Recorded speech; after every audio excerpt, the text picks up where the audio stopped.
we're going to jump into our next segment of My Counselor Live, which is a trending topic. So what are people Googling? What are people talking about? And I found one that I felt like was very fitting for this live with you, Lane, and that is pandemic weddings. It's not a secret. We know that we're in the middle of a pandemic here.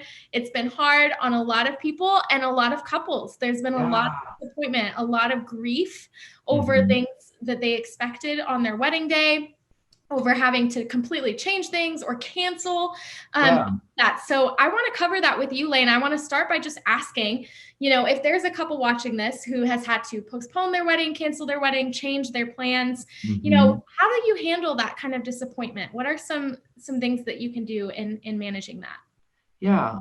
So I'm actually like friends with a couple who's about to get married here in a few months. And so definitely talk They to are them. right in the heart of trying to plan in a pandemic. Yeah. And like one of the biggest things was like immediately that word disappointment that comes up, right? Disappointment about not being able to enjoy something as simple as a wedding shower or like going to the store and doing our registry together, right? Things that we were waiting for and that's been almost stolen from us. And that freaking sucks. So know that it's okay to be disappointed. Right? Don't feel guilty because I feel disappointed, right? This is normal and this is valid, right? So as you're walking through this disappointment, like feel free to journal about it, right? Shout out those cuss words, all those things that you feel bottled up inside that you're afraid to tell people, write it out, right? And then as I was talking to one of my friends, that she was saying that one of the big things that has helped her is reading through the Psalms, right? Because throughout the Psalms, David gets very upset at God. We look at Psalms 22, he says, God's forsaken him, right? But we know that David was after God's own heart. It's okay to be sad and disappointed and tell God that he can handle it. Other ways to like kind of manage the disappointment, right, is to lean into your safe people, right? So who is those people who are safe that I can talk to, whether that is my significant other, but other people as well. This may not always be your in-laws because they may have their own disappointment too, but who are my close friends who will accept me for who I am that I can lean into, right? And just making sure we take care of ourselves well, making sure we keep working out, keep eating right, all that good self-care as well. Yeah, so good. So, I've talked about this a little bit before, but I'm actually a full-time wedding photographer. So I work in the wedding industry and have seen the disappointment firsthand. You have the battle scars. Yeah, really. I have, had brides call me crying because they have to change things or reschedule. I've experienced it all, since March and everything happening. And so I definitely, recognize the disappointment and I validate that because it's so real, because it's so hard. Especially I had brides who called me at the end of March having to cancel their weddings that were in April. I mean, you go through a year of planning an entire wedding and then you have to cancel it and you lose money, you lose time. You want to marry this person, right? Like you want to have that. And it's so hard. And so I first want to just validate those kinds of emotions because they're so real and they're hard.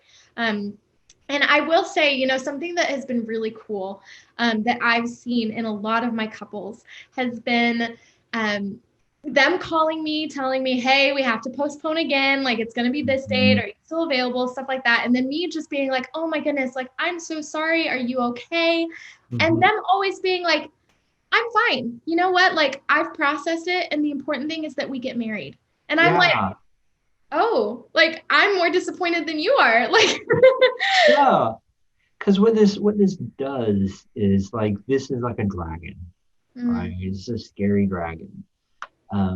But if we come together and hold hands and fight this together, ultimately it's going to bring us closer together, right? And know that we're there for each other no matter what, regardlessly when our wedding date was.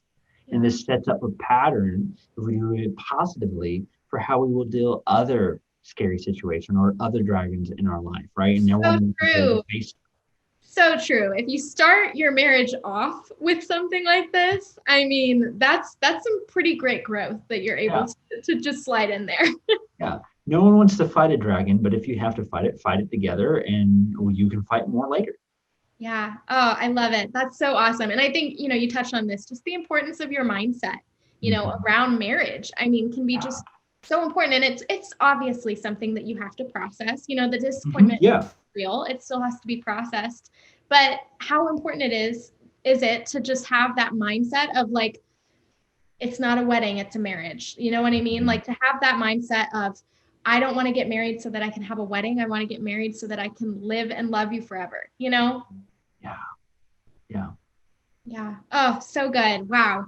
Any last, tips, tricks to the people who are watching, maybe for their mental health, as they're kind of struggling through being in a relationship, being engaged in this Yeah. season? Don't stop dating. Because especially with around wedding planning, not just COVID wedding planning, but in general, all Sure. of our dates or conversations can always be about just the wedding, right? Set a rule where we're going to put our phones down. No one's going to contact us about the wedding. And we're not going to talk about it. And we're just going to talk about how excited we are for each other and things we're excited about.